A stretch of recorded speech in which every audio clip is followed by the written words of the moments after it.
wishes granted. Have you seen my lemons? I want my lemons. My beautiful baby, this is the happiest day of my life. If you're happy and you know it, clap your hands. Chase me, Susie, chase me. Good. Hey, what time is it? It's medication time. This is better.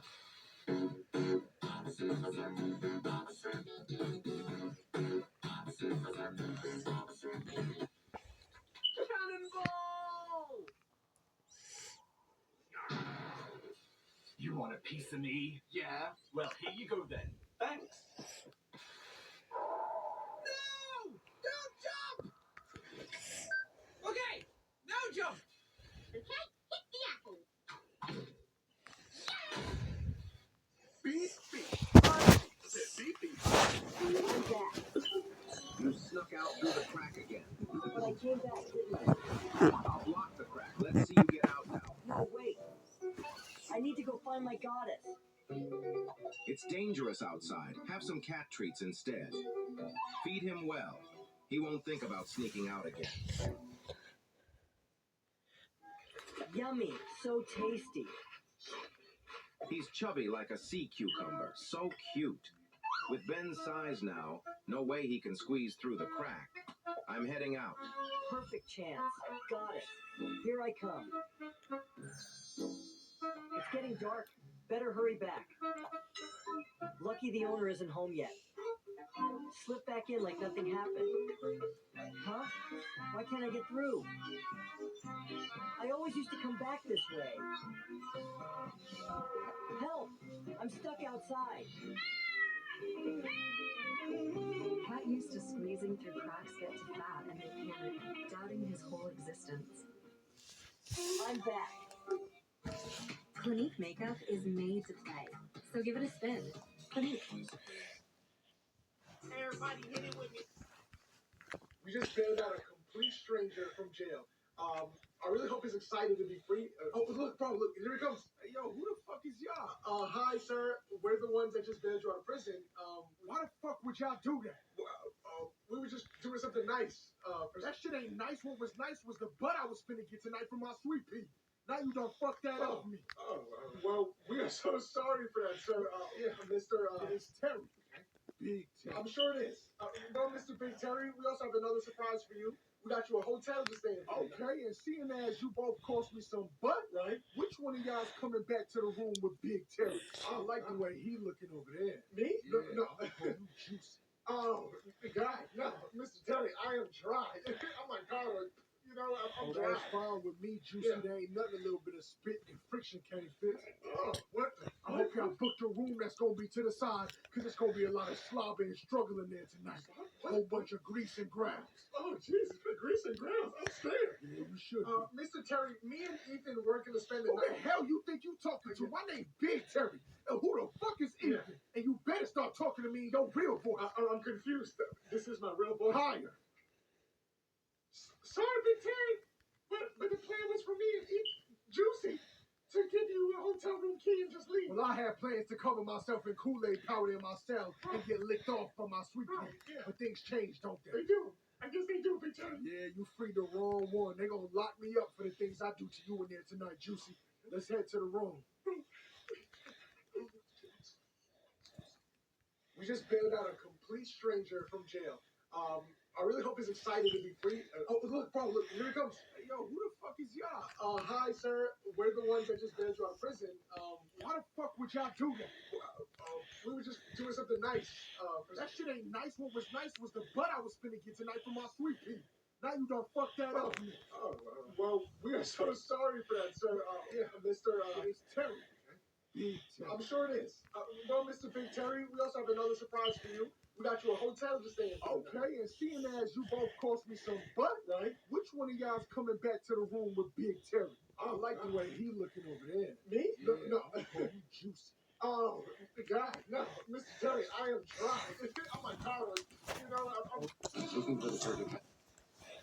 I was was driving home when I saw a bright light on the road, but right when I looked closer, I saw they were headlights. I screamed, but the Lexus smashed into me, and I watched in slow motion as glass went everywhere. My car was destroyed, but when I could finally see again, I saw the girl from the other car climb out of the wreck. She looked perfectly fine, and I forced the words out, "Please, please get help." But she just put her hands over her mouth and ran away. I could barely stay conscious, but I felt someone grab me. A cop dragged me out. "You crashed into her? Are you serious? Do you know what you just did?" I was barely breathing, covered in blood, glass stuck in my arms, and this cop didn't even care my neck was broken. More sirens came and ambulances showed up, but he just kept screaming. They put a syringe into my arm, and everything went black. But when I woke up in a hospital bed, I couldn't move my arm. I looked over at it and saw I was literally handcuffed to the hospital bed. "Nurse, why am I handcuffed?" But she said, "Sorry, I can't discuss with a criminal." "What? Criminal?" But as she turned and walked out, the same cop burst through. "Rise and shine, Mr. DUI. How many drugs were you on?" "None. I didn't take anything." Then more cops started coming into the room. "I don't care that your neck is broken. You deserve it." They were all staring at me. Then I saw someone else. It was the girl. She saw me laying in that hospital bed, handcuff around my wrist, and she gasped, holding back tears. They turned and saw her, and the cop panicked. "Gracie, what are you doing here?" She was crying. "Please, Uncle Mark. I feel so bad for him. I have to tell them what really happened." All of the cops looked confused. He was trying to push her out. "No, Uncle Mark. I have to tell them the truth. Get out of here. He's already guilty." But just as he pushed her out of the room, one of the taller cops walked up to him. "Wait, you never told us your niece was in the other car." He started to look nervous. "Well, no, but that doesn't matter. He was still on drugs, right?" He stepped forward. "I don't know. Was he? Did anyone actually confirm that?" Turns out she was texting and driving, ran straight into me, and her uncle blamed me for the whole thing.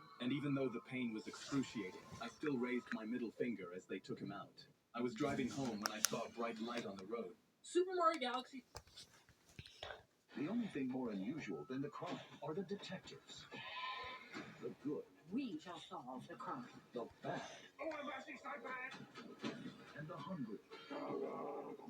The Sheep Detectives, rated PG, only in theaters May 8th. The only thing more unusual than the crime are the detectives.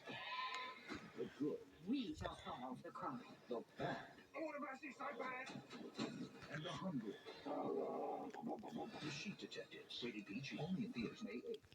The only thing more unusual than the crime are the detectives. The good, We shall solve the crime. the bad, I want to buy 6 iPads. and the hungry. The Sheep Detectives, rated PG, only in theaters May 8th. The only thing more unusual than the crime are the detectives. If I went back to the time of dinosaurs, here's what I'd do. First thing, I'd collect leaves to turn into clothes. This is to disguise myself. Now I can sneak up to my target, the Bronchiosaurus. Why? Because he's massive and only eats plants. Meaning, he won't eat me. Now, an animal this big definitely has tons of ticks and parasites on its skin. It can't scratch itself on its own, right? That's where I come in as its personal skincare specialist. I take the opportunity to climb up its neck. Then I clean off all the parasites using the leaves from my outfit. At first, he gets startled, but once the itching stops, he'll immediately know I'm a good person to have around. So, from this point on, I get free rides and stay safe from predators down below. It's like having a walking skyscraper. So I help him find the freshest trees while he protects me from any danger. We genuinely become the definition of ride or die friends. Well, ride or die until we literally die together from the meteor. But at least I go out alongside my giant bestie, watching the biggest fireworks show in the world. If I went back to the time of dinosaurs, here's what I'd do. First thing, I'd collect leaves to turn into clothes. This is to disguise myself. Now I can sneak up to my target, the Bronchiosaurus. Why? Because he's massive and only eats plants. Meaning, he won't eat me. Now, an animal this big definitely has tons of ticks and parasites on its skin. It can't Yeah, can I get, Death? What? What do we want? Yeah! When do we want it? Hey guys, sorry I'm late. Is the results of your spelling test.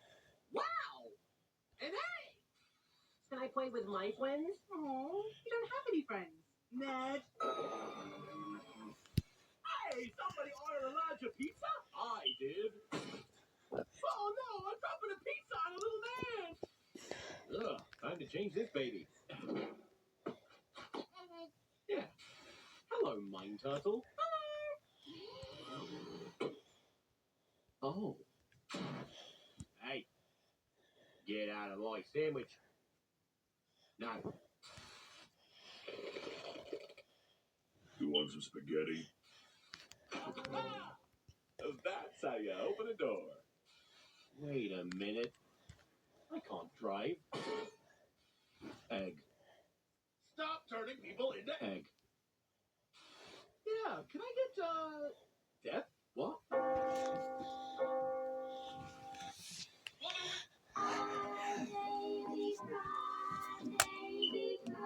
Because sometimes we feel bad. You think Sonic ever takes his shoes off sometimes? Probably not. I'm not taking my sneakers off. I am Sneakers O'Toole. Take those sneakers off. Now. Take them off, I said. Now. Oh, let him go. We'll never touch him. Not in these shoes. I didn't take my sneakers off. I'm still Sneakers O'Toole. I prevented a murder today. Really? How?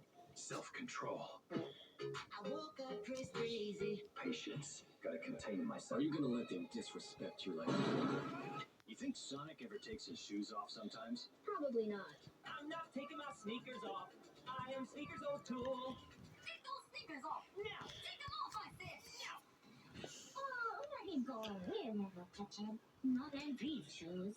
I didn't take my sneakers off. I'm still Sneakers O'Toole. I prevented a murder today. Really? How? Self-control. I woke up Chris Breezy. Patience. Gotta contain myself. This is where Let's Call from. Big Terry Washington.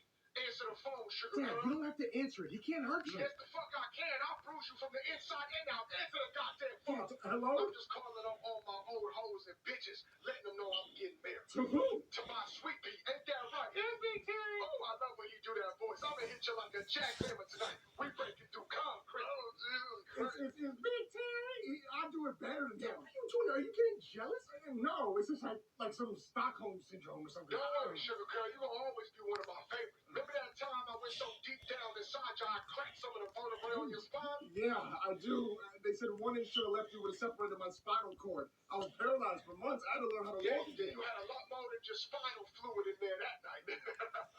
I sent you a little present in the mail. Open it up. Oh, it's a happy and honey That's bun. not just our honey bun. That's the honey bun you ate out from between my cheeks that turned you into sugar curl. Wow, but thank you. You kept it. That I'll means a warm it lot. up for you too. It's been marinated in Big Terry's prison oven. Take a bite. Oh, but there's a lot of hair on it. I said take a bite. It's so delicious, Terry. It tastes just like you.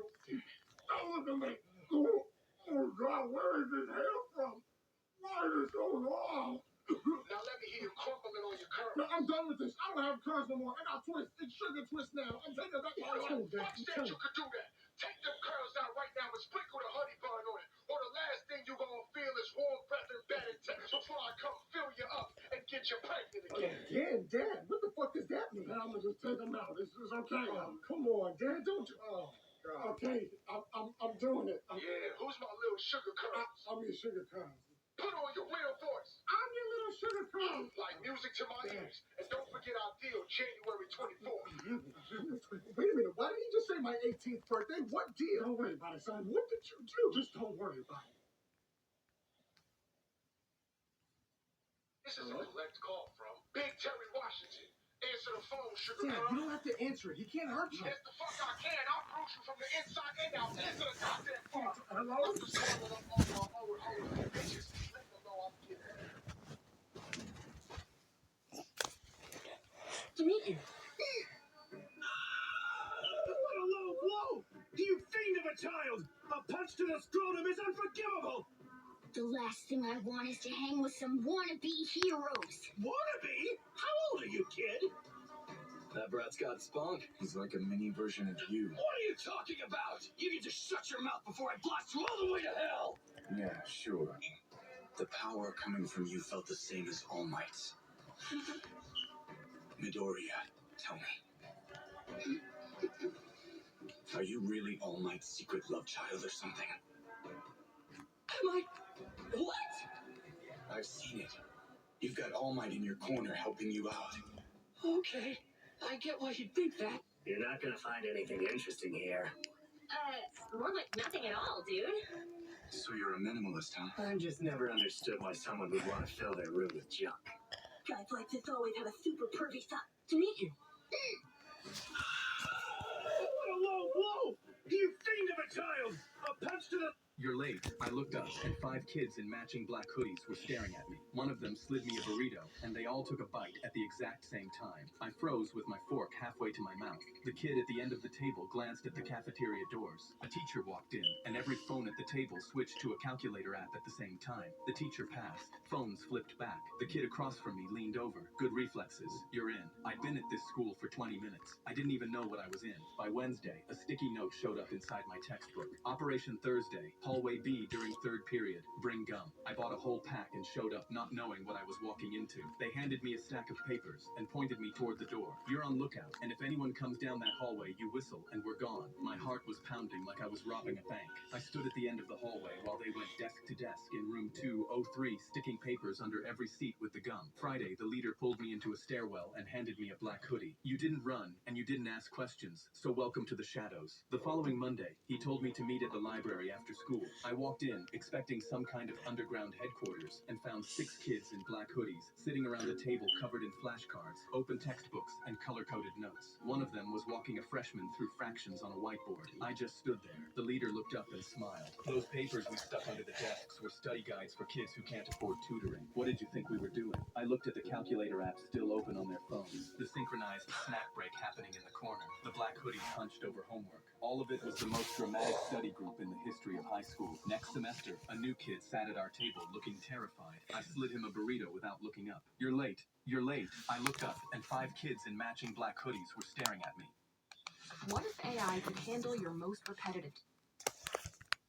Hey, hold on! Watch it. Translator app. Oh, ça ne veut rien. Is it really because? Yeah! Japanese. I'm a high schooler. Oh, that's how I've been waiting for you. Hey, hold on! Watch it. Translator app.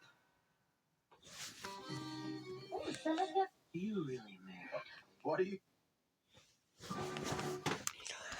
My rich parents forced me to marry a poor girl to teach me a lesson about being entitled. But I ended up learning a lesson that no one saw coming. I was 24, spending too much of their money on cars and clubs and trips I barely remembered. Dad sat me down in his office, that big wooden desk between us like a courtroom. Your mother and I have made a decision. You're getting married. I laughed. To who? A girl from the village where your grandmother grew up. Her name is June. Her family has nothing. You'll live on her income for 1 year. No trust fund access, no credit cards, no bailouts. If you survive, you get your inheritance. If you quit, you're cut off forever. This is all to teach you a lesson about spending money on useless garbage. You need to learn the value of money and learn what it actually means to work hard. Mom stood in the doorway, arms crossed. Maybe living with someone who actually works for a living will fix whatever's broken in you. Apparently, they'd already arranged everything. June's family needed money for medical bills. My parents offered to pay them off completely if June agreed to marry me for 1 year. A business deal disguised as a lesson. I shrugged my shoulders because I figured it was a win-win situation for both of us. I just wanted to get it over with. I met June 3 days before the wedding. She was sitting on the porch of a house smaller than our guest bathroom. Brown hair, tired eyes, clothes that had been washed too many times because she couldn't afford new ones. She didn't smile when she saw me. I know what you're thinking, she said before I could speak. I'm probably just a poor girl marrying a rich boy for money. She laughed before continuing. And, well, you're right. I need the money because my mother needs surgery. I'd marry a brick wall if it meant she'd live. I respected the honesty. Most people would have pretended. We got married at a courthouse. No guests, no photos, just signatures and silence. Then we drove to her apartment. 400 square feet, 1 window, a mattress on the floor. My parents had someone watching to make sure I didn't cheat. I couldn't access a single dollar of family money. June worked at a bakery. She left at 4 a.m. and came home smelling like flour and sweat. Her paycheck was $800 a month. Rent was paid by my parents. Utilities were $150.